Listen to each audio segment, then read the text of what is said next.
ఇప్పుడు దాకా ఏదో జరిగిపోతున్నది, ఇదిగో అరెస్టో అదిగో అరెస్టో అన్నారు.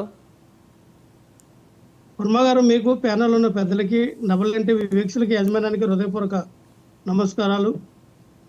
వర్మ గారు, మనం ఆ, ఎప్పుడైతే ద్వారంపూడి చంద్రశేఖర్ రెడ్డి గారి నుంచి మొదలుపెట్టిన డిబేట్లో చాలాసార్లు నేను మాట్లాడాను.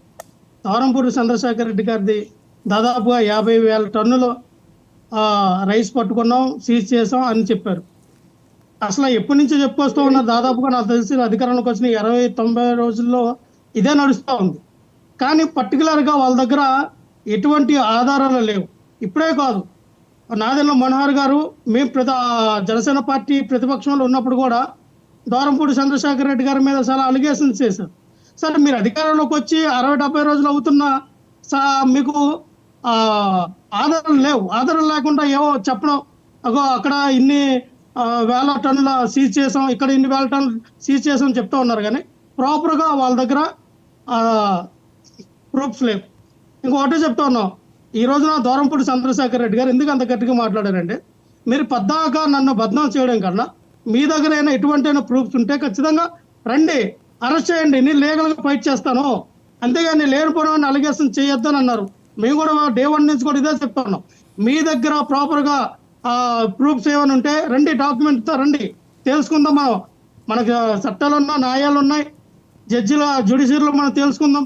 అంతేగాని మీరేదో రెడ్ బుక్ ఓపెన్ చేసాం, పేర్లు రాసాం, పేర్లు వీళ్ళందరూ ఉన్నారు, కొడాలి నాని గారు ఉన్నారు, రోజా గారు ఉన్నారు, ఇంకో సమ్ ఎక్స్ప్రెస్ చుట్టారు ఉన్నారని ప్రసారం చేసుకోవడం కన్నా ఈ రోజున ఆయన కదా అన్నారు, రండి నీ సిద్ధంగా ఉన్నా తెలుసుకుందాం రండి అన్నారు కదా. ఇంకా అంతకన్నా ఏం కావాలి మీకు? ఎస్, మేము కూడా అదే చెప్తా ఉన్నాం. మీరు ఏం చేయాలనుకున్నా ఓపెన్, మా వాళ్ళందరూ కూడా కొడాలి నాని గారు అవనియండి, వల్లభనేని వంశీ గారు అవనియండి, రోజా గారు అవనియండి, మీరు పెట్టిన అలిగేషన్లు అన్నింటి కూడా ప్రజలకి సమాధానం, అకౌంటబిలిటీ ఉండాలి. కాబట్టి ప్రజలకి సమాధానం. ఓకే లక్ష్మణ్, ఓకే, ద్వారంపూడి గారు ఏదో కనిపిస్తున్నారు, లేక వదులుతున్నారు, కానీ మిగతా ముగ్గురు పరిస్థితి ఏంటి? ఎక్కడ ఉన్నారు వాళ్ళు? అసలు బయటికి కనిపించట్లేదు. వర్మ గారు, ఎవరికైనా ఇప్పుడు ఒక ఎమ్మెల్యేగా, మినిస్ట్రీగా ఉండేటప్పుడు ఖచ్చితంగా వాళ్ళ బాధ్యతను నిర్వర్తించి ఉంటారు, ప్రజలకు కనబడేటట్టు. ఈ రోజున మీరు చెప్పిన పేరన్నీ కూడా ఓడిపోయిన వాళ్ళే. ఈ రోజు వాళ్ళ పర్సనల్ పనులు ఉంటాయి, పర్సనల్ గా వాళ్ళు చేసిన వ్యాపారాలు రీత్యా, లేదా పర్సనల్ గా ఫ్యామిలీతో వెళ్ళి ఎక్కడైనా కొంత సమయాన్ని వెచ్చించి ఫ్యామిలీతో ఉండాలని అనుకోవచ్చు కదా. అంతేగాని ఎవరికి భయపడో, ఎవరికి ఇదయ్యి ఎవరు వెళ్ళిపోరండి.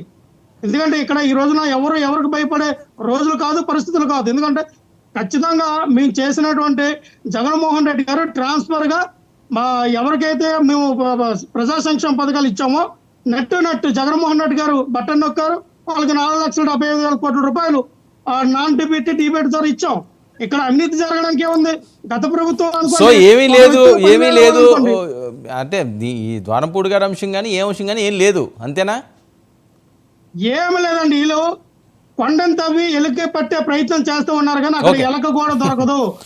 సమయం వృధా. ఓకే, ఒక్క నిమిషం ఎందుకంటే అంటే లక్ష్మణ్ గారు, ఇస్తాను, మీకే ఇస్తాను ఒక్క నిమిషం. ఎందుకంటే దీని మీద అసలు ద్వారంపూడి గారు అంటేనే జనసేన అంటేనే ద్వారంపూడి గారు అంటేనే పవన్ కళ్యాణ్ గారు అన్నంతగా